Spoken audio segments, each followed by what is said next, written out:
20वीं सदी की शुरुआत में भारतीय पुरातत्वविद राखालदास बनर्जी की एक अद्वितीय यात्रा ने भारतीय इतिहास की धाराओं को नया मोड़ दिया। 1952 में जब उनका ध्यान सिंध के मोहनजोदाड़ो पर केंद्रित हुआ, तब उन्होंने एक प्राचीन सभ्यता के अवशेषों को अकारण रूप से खोज निकाला।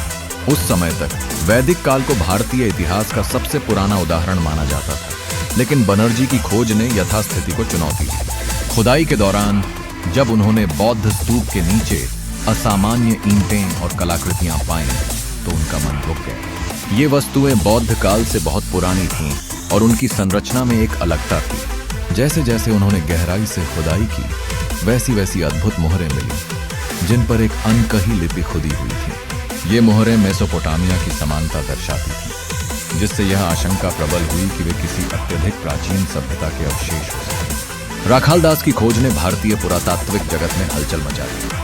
ASI के महानिदेशक जॉन मार्शल ने तत्परता से दयाराम साहनी को हड़प्पा की खुदाई करने का आदेश दिया। हड़प्पा में भी मोहनजोदाड़ो के समान ही अनमोल वस्त्र और मोहरें पाई गई। इन दोनों स्थलों की समानताओं ने यह स्पष्ट कर दिया कि ये कोई सामान्यत्र बस्ती के अवशेष नहीं थे, बल्कि वे एक विशाल और अब तक अनजाने सिंधु घाटी सभ्यता के प्रमाण थे। इस खोज ने सिद्ध किया कि भारतीय सभ्यता के अतीत का परिदृश्य कहीं अधिक समृद्ध और विस्तृत था। लगभग 2500 ईसा पूर्व से 1900 ईसा पूर्व तक का समय भारतीय इतिहास में विलुप्त एक प्राचीनता को प्रकट करता है। शहरी नियोजन, जल निकासी और भंडार गृहों के उदाहरण इस बात का प्रमाण थे कि यह सभ्यता अपने समय में अत्यधिक विकसित थी। साथ ही व्यापारिक और सांस्कृतिक संबंधों की पुष्टि ने भारतीय भूमि को प्राचीन विकास का केंद्र साबित किया।